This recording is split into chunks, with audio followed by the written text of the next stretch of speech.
Hello everyone, welcome to All Aboard. In this video, we will be discussing about the monetary policy update and 5 key takeaway जो आपको यहाँ पे पता होने चाहिए. So let's start the discussion. The first key takeaway is repo rate cut. तो repo rate को यहाँ पे कट किया गया है and this is the first reduction in nearly 5 years. 5 साल में यहाँ पे 5 साल के बाद repo rate को पहली बार कट किया गया है by 25 basis point. तो earlier repo rate 6.5% पे थी, अभी उसको कट करके 25 बेसिस पॉइंट से 6.25% पे लेके आ गए. अच्छा, जिन लोगों को बेसिस पॉइंट का मतलब नहीं पता, तो 100 बेसिस पॉइंट मिलके 1% बनते हैं. यहां पे 25 बेसिस पॉइंट है, मतलब 25 बेसिस पॉइंट मिलके 0.25% बनने वाले हैं. राइट, आखिरी रेट कट हुआ था मई 2020 के अंदर. इससे हमको पता चलता है कि यहाँ मॉनेटरी पॉलिसी के अंदर एक सिग्निफिकेंट चेंज देखने को मिला है और रेपो रेट कट करने से बूस्ट होती है economic activity. Will be also discussing about the fact कि कैसे बूस्ट होती है. पहले समझ लेते हैं रेपो रेट क्या होता है. रेपो रेट एक ऐसी रेट है जिसपे आरबीआई मनी लेंड करता है to commercial banks. Okay, RBI यहां पे लोन देता है to commercial banks. So it's a loan, वो भी फॉर शॉर्ट टर्म पर्पस. अभी इसको रेपो रेट क्यों बोलते हैं? इसका फुल फॉर्म होता है रीपर्चेज रेट. ठीक है, रीपर्चेज रेट. इसको रेपो रेट क्यों बोला जाता है? क्योंकि देखो आरबीआई भी लोन दे रहा है, RBI is giving loan to central banks. So in return definitely central banks will give some kind of security. इसी सिक्योरिटी को वापस रीपर्चेज कर लेगा सेंट्रल बैंक फ्यूचर में जब भी वो लोन पे करेगा. सो इसीलिए इसको क्या बोला जाता है? Repurchase agreement. बिकॉज यहां पे एक एग्रीमेंट होता है to repurchase this security back again from the RBI. So इससे फर्क क्या पड़ता है कि रेपो रेट काटें या रेपो रेट को इंक्रीज करें? So it affects your home loans. Rates कम होने से आपके होम के लोन भी कम हो जाते हैं, हालांकि एफडी का इंटरेस्ट भी कम हो जाता है. कार लोन हो गया, बिजनेस लोन हो गया, ओवरऑल मनी सप्लाई बढ़ जाता है, लिक्विडिटी बढ़ जाती है. अभी बात करते हैं इससे इकोनॉमिक ग्रोथ कैसे हो सकती है. तो जब आप लोअर रेपो रेट करोगे, रेपो रेट को कट करोगे, उससे चीपर हो जाएंगे लोन. सस्ती रेट पे आपको लोन्स मिलने लग जाएंगे, लोग ज्यादा बोरो करने लग जाएंगे. राइट, और इससे क्या होगा? ज्यादा बोरो करेंगे तो खर्चा भी ज्यादा करेंगे ऑब्वियसली. इससे क्या होता है? अल्टीमेटली इकोनॉमिक ग्रोथ होती है, पर इसको बहुत वाइजली यूज करना पड़ता है. इससे इन्फ्लेशन भी हो सकता है क्योंकि growth and inflation go hand in hand always. कुछ और टर्मिनोलॉजीज जिसकी पॉलिसी के अंदर बात की गई थी मॉनेटरी पॉलिसी के अंदर, तो एक था स्टैंडिंग डिपॉजिट फैसिलिटी. ये चल रही है 6% पे. अब नया रेट इसका हो गया है 6%. रेपो रेट का हो गया है 6.25%. Now what is standing deposit facility, जिसको हम SDF भी बोलते हैं? Basically it's a risk free parking option for bank. अगर बैंक के पास ज्यादा लिक्विडिटी है तो they can park the money with RBI, right, और उस पर 6% का इंटरेस्ट कमा सकते हैं. So it's a tool through which the RBI is absorbing excess liquidity.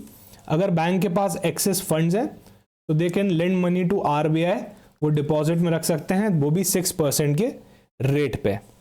Okay, अच्छा, इसके रिटर्न में बैंक को कोई सिक्योरिटी नहीं मिलती क्योंकि यहां पे तो बैंक एक तरह से पैसा दे रहा है, राइट, आरबीआई को. तो आरबीआई को रिटर्न में सिक्योरिटी नहीं देगा, it's just a kind of deposit. Why it is important? Now it's an important tool which helps RBI to control the excess money supply. Right, SDF rates को बढ़ा के कम करके मनी सप्लाई को control कर सकते हैं RBI. Prevent too much money in the economy. So जब bank के पास जो एक्सेस लिक्विडिटी होगी, वो जब बैंक आरबीआई को दे देगा तो जो एक्सेस लिक्विडिटी थी वो एब्जॉर्ब हो गई. इससे क्या होगा?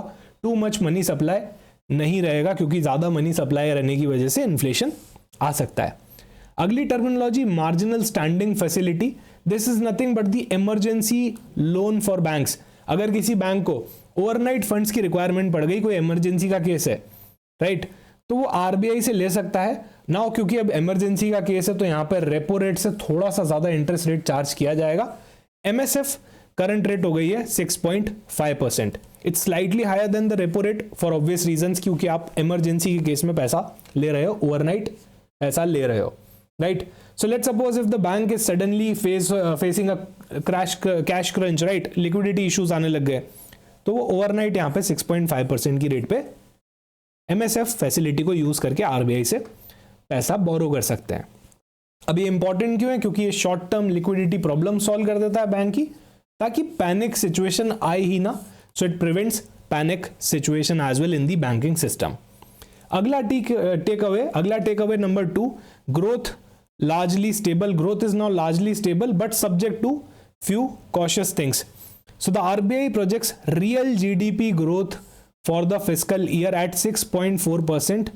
6.4% की यहाँ पे ग्रोथ का प्रोजेक्शन हुआ है, right, for the current financial year, जो कि अभी खत्म होने वाला है मार्च 2025 को।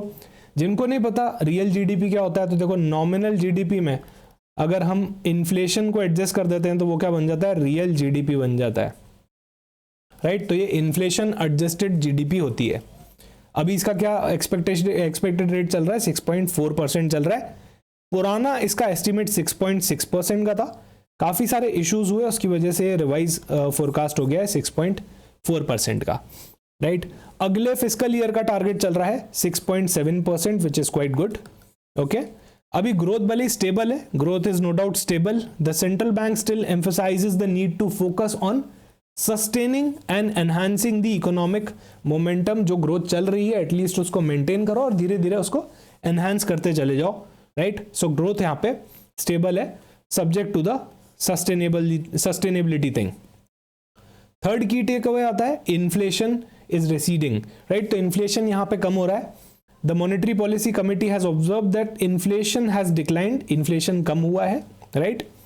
सो आरबीआई एक्सपेक्ट कर रहे हैं अभी कि इन्फ्लेशन इवेंचुअली कम डाउन आ जाएगा, ग्रेजुअली, राइट, धीरे धीरे कम आ जाएगा in the target range of 4%, okay.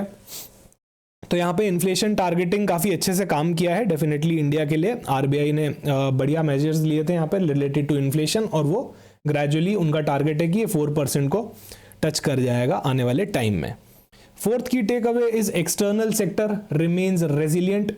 अभी despite of the global uncertainties, आप जानते हैं ग्लोबल अनसर्टेनिटीज चल रही है, उसके अंदर भी इंडिया का जो एक्सटर्नल सेक्टर है वहाँ पे रेजिलियंस है, काफ़ी स्ट्रॉन्ग वो सेक्टर अभी देखने को मिल रहा है। The current account deficit is manageable and the foreign exchange reserve remains robust. Current account deficit की बात करें, right? तो लास्ट ईयर Q2 के अंदर वो चल रहा था 1.3%, अभी वो हो चुका है 1.2%। सो यहाँ पे 0.1% का डिक्लाइन आया है, जो कि अच्छी बात है। कैड कम होना चाहिए, राइट, करंट अकाउंट डेफिसिट कम होना चाहिए, ज़्यादा नहीं होना चाहिए। Last key take away liquidity condition. RBI remains committed to ensure the adequate liquidity। आप सभी लोग जानते हैं दिसंबर मंथ में काफ़ी सारा लिक्विडिटी क्रंच फेस करना पड़ा था, उसी वजह से CRR कट्स हुए थे, राइट, और काफ़ी सारे VRR ऑक्शंस भी होते हैं अभी, just to boost the liquidity. जो दिसंबर 2024 के अंदर लिक्विडिटी का इशू आया था वो एक तो एडवांस टैक्स पेमेंट्स की वजह से आया था, राइट, कैपिटल आउटफ्लो की वजह से और फॉरेक्स ऑपरेशंस की वजह से आया था। ये जो पॉलिसी स्टैंड है, राइट, पॉलिसी स्टैंड क्या क्या हो सकता है, डोविश हो सकता है, न्यूट्रल हो सकता है, हॉकिश हो सकता है। इसका आखिर मतलब क्या होता है? बेसिकली अभी का जो आरबीआई का पॉलिसी स्टैंड है वो न्यूट्रल स्टैंड है। न्यूट्रल स्टैंड का मतलब कोई बायसनेस नहीं है रिगार्डिंग राइजिंग और cutting interest rate cuts in the near future.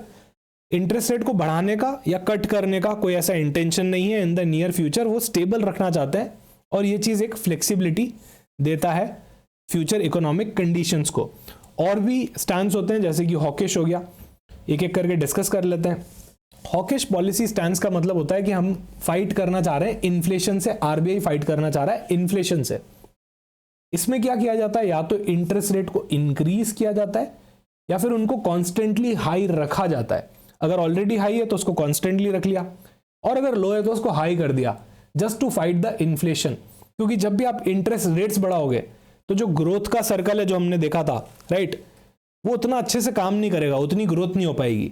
और ग्रोथ और इन्फ्लेशन ये दोनों हैंड इन हैंड चलते हैं। जब भी आप ग्रोथ लाओगे तब 100% साथ में इन्फ्लेशन भी आएगा ही, right. So it becomes a circle जो रिपीट होता जाता है। सो अगर आरबीआई हॉकिश पॉलिसी लेते हैं तो वो इंटरेस्ट रेट को बढ़ाते हैं या फिर उनको हाई पे ही रखते हैं। Because of this borrowing becomes expensive, eventually reducing the spending and eventually reducing the growth as well as inflation, right. इसके बाद आती है डोविश पॉलिसी।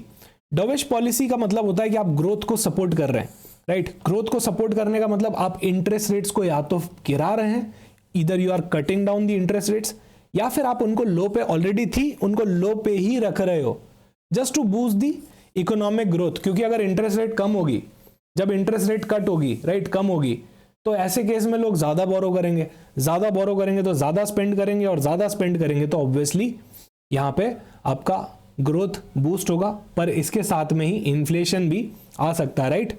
इसका रिजल्टेंट एक इन्फ्लेशन में आप इंक्रीजिंग ट्रेंड देख सकते हो।